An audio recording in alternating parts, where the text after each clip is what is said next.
नमस्ते किसान मित्रों, स्वागत है आप सभी किसान भाइयों का प्याज भाव की तेजी मंदी साप्ताहिक समीक्षा में। मैं शंकर ठाकुर आप सभी किसान मित्रों का एक बार फिर स्वागत करता हूं आपके अपने यूट्यूब चैनल में। किसान भाइयों, अब प्याज में आगे क्या माहौल बनने वाला है? क्या ये जो तेज़ी चल रही है यह आगे भी लगातार बरकरार रहेगी या फिर आगे हमें मंदी देखने को मिल सकती है? क्या सरकार कहीं से प्याज आयात की योजना बना रही है? उसके बाद किसान भाइयों के कुछ कमेंट थे कि क्या प्याज 50 रुपये या 60 रुपये के पार होगा। तो इन सभी प्रश्नों के उत्तर आज आपको इस वीडियो में मिलने वाले हैं किसान भाइयों। तो वीडियो को आखिरी तक अवश्य देखिएगा और अगर जो जानकारी आपको अच्छी लगी तो वीडियो को भी लाइक कर दिया करो किसान भाइयों।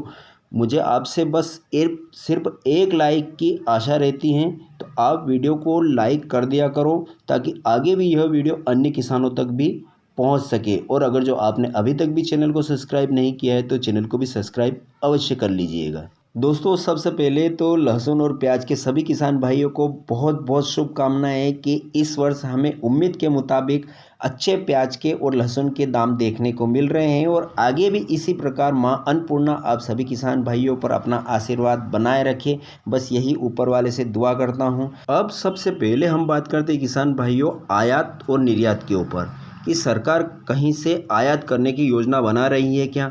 तो किसान भाइयों, सरकार तो चाहती है कि किसी अन्य देश से हम प्याज का आयात करें और बढ़ते हुए प्याज के भाव को कंट्रोल कर सके, लेकिन उनके सामने कोई विकल्प नहीं है। पहले थोड़ा सुनने में आया था कि अफ़गानिस्तान से प्याज का आयात किया जा रहा है और कुछ गाड़ियां हमारे देश में आई भी थी, लेकिन अफ़गानिस्तान में भी इतना स्टॉक नहीं है कि वहां अफ़गानिस्तान की भी पूर्ति कर सके और दूसरे अन्य देशों को भी प्याज का निर्यात कर सके।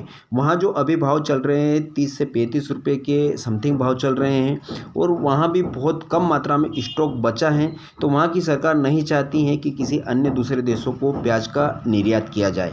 अब उसके बाद हम विश्व में अगर जो सबसे बड़े पैमाने पर प्याज की खेती होती है तो भारत, अफ़गानिस्तान और पाकिस्तान, इन देशों में बड़े पैमाने पर प्याज की खेती। उसके बाद चाइना आता है यहाँ जहाँ पर प्याज की सबसे ज़्यादा खेती होती है। तो पाकिस्तान से हमारा आयात और निर्यात पर पूरी तरह प्रतिबंध लगा हुआ है। हम पाकिस्तान से प्याज का आयात नहीं कर सकते, चाइना से भी हम प्याज का आयात नहीं कर सकते।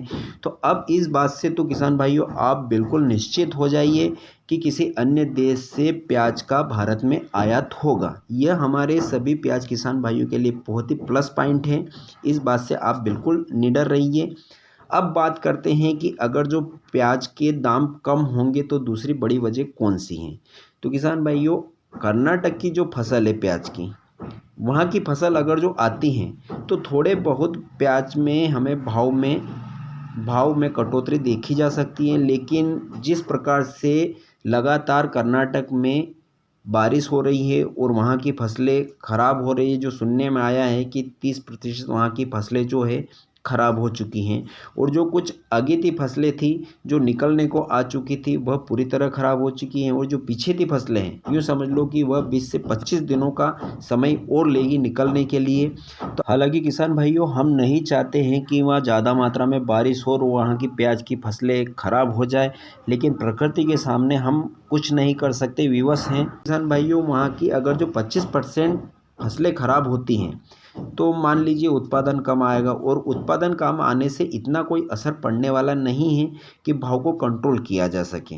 अब तीसरा पॉइंट बनता है भाव कम होने के नेफेड की जो बफर स्टॉक है, अगर जो वह निकालता है तो कहीं ना कहीं भाव पर हमें थोड़ा कंट्रोल देखने को मिलेगा। तो नेफेड वाला जो सितंबर में प्याज निकालता है, यूँ समझ लो 20 से 25 सितंबर के समथिंग नेफेड हर बार अपने प्याज को मार्केट में बेचने के लिए निकालता है। तो अब जैसे कि अंदर की खबर अगर जो हम बात करते हैं किसान भाइयों, तो नेफेड में भी बहुत ज़्यादा मात्रा में प्याज जो स्टॉक किया था वह सड़ा है, ख़राब हुआ है।